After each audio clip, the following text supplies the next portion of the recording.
What is going on, guys? It's Acorn Man back with another LEGO Star Wars review.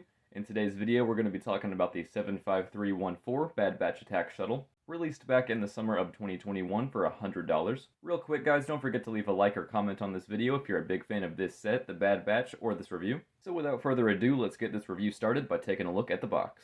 Alright guys, taking a look at the box, obviously you can see it is a pretty large one, but that's about to be expected for a $100 set. We have the Attack Shuttle itself in the center with the two included speeders, our minifig selection in the bottom corner, as well as the logo and set info in the top corner as always. And I really love the inclusion of this banner with the Bad Batch on it. Very cool, wish we could have seen that more. We've got Hunter on the top of the box, no surprise there. And lastly, the contents and features on the back of the box. There is quite a bit with this one for sure, all of which we will go over. Definitely some pretty cool box art with this one in my opinion. Alright guys, that's going to wrap it up for the box, so let's get on to the minifigs. Alright, so here's our minifig selection for the set, with a total of 6 as you can see here. Not too bad for a $100 set, but I think it could have been a little bit better. Alright, so we're going to take a look at Hunter first. I mean, who else would we start with? Also personally my favorite of the group, and in my opinion his minifig also turned out the best. We've got his signature gray, red, and black color scheme, as well as a knife, which was a really good choice for him. So glad we got one of those instead of just another standard gun. All of the minifigs in this set have quite a bit of detail, and Hunter is no exception, with quite a bit on the torso, legs, and back. The helmet is probably my favorite part of the minifig though, and underneath it we have a pretty great looking Hunter face, this one looking a little bit more standard, and the other one looking a little bit more angry or determined. This minifig also comes with a hairpiece. Unfortunately I have no idea where I've placed mine. I'm sure I'll find it as soon as I turn off the camera. And next up we have Wrecker. In my opinion, he's also a pretty good looking minifig. Despite using recolored pieces of the Iron Man helmet and chest piece, I do think it ends up looking pretty good. I especially really love all of these striking white details on the helmet and shoulder pads. I also like the gun they gave him, although they really didn't need to give him one at all. I also think they did a really good job on Wrecker's face, with his bad eye and scarring. Only one face on him though, unfortunately. Next up we have Tech, who I also think came out looking really good here. His suit has a much lighter design than the others, and I think they translated the differences really well. I also really like this helmet sculpt. Unfortunately, it does not allow for the visor to go down over his eyes, but other than that, really solid. Again, I really like the choice in guns, as well as the backpack. Again, just a really solid amount of detail on this one, making for another really solid minifig. Next up we have Echo, who probably gets the worst treatment out of the group. While Hunter much better gets away with using the Phase 2 helmet sculpt, it just does not really work for Echo here. But I still don't think it's bad. We have all the details necessary, and he still matches the group very well. I also really like the inclusion of the light gray hand here, just a really good choice. Also has a good amount of detail on the head, legs, and back, with some arm printing as well. Unfortunately none on the other, but I see what they were going for, and I really do dig that asymmetrical look. I also really like the face on this one. I feel like they really got a lot of the character in there. And we have a lot of detail on the back of the head as well. And lastly, for the Batch, we have Crosshair in his Imperial outfit, looking very sleek for sure. I really dig the black suit with the green visor. Just like the others, we have a lot of detail on the chest, legs, and back, with a very well done face, nothing on the back unfortunately. And while Hunter is my favorite of the group, the Gonk Droid is definitely my favorite minifig of the set. This honestly might be my favorite LEGO Star Wars Gonk Droid design. It doesn't really have much detail, but it is definitely adorable. So yeah, hopefully we get to see more of these guys in the future. And that is our minifig selection for this set. Not too bad, but I think we really could have used Omega here. I assumed they were just going to put her in a smaller set released alongside the shuttle, but obviously they didn't do that. I also think that having Crosshair's original suit would have been a much better idea instead of his Empire suit, just so that he could better match his teammates. And again, we haven't gotten a minifig of that either. But overall, I think this selection is solid enough, so let's move on to the builds.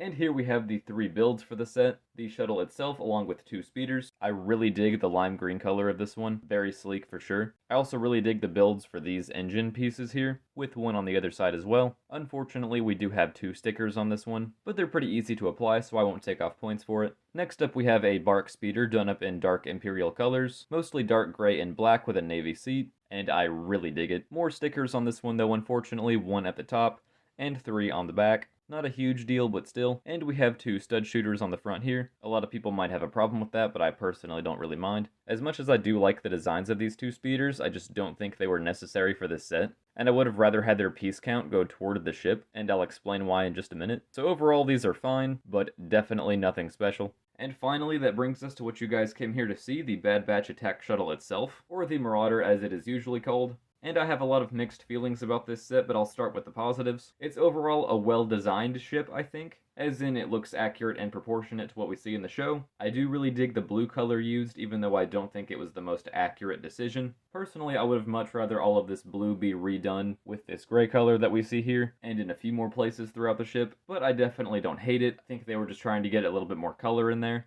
The only part I just really cannot say that I'm a big fan of is the printed cockpit piece here. I really just don't think that was the way to go with this one, and if the ship itself wasn't such a small scale, then I don't think they would have even needed to do that. I definitely think they went with too small of a scale, especially for a $100 price point. But on the bright side, you do get some interior space, which you can access by lifting up the cockpit piece here, moving up the entire back portion of the ship. It's not a lot of space, but I do appreciate its inclusion, and it gives you some space to store at least a couple of these minifigs, but unfortunately, due to that function, you cannot lift the ship by its upper wing here. I have seen a few mods that replace some of these pieces with normal brick pieces instead of the tiles that the set goes with. I actually tried that for myself a while back and it worked pretty well. So if you're going to be lifting this ship around or you just don't want to use the interior play functions, I would definitely consider modding this one. Moving around to the back side, we have a little bit of detail back here, which I really appreciate, including this light here, as well as two thrusters, which you can access by moving these light gray pieces here.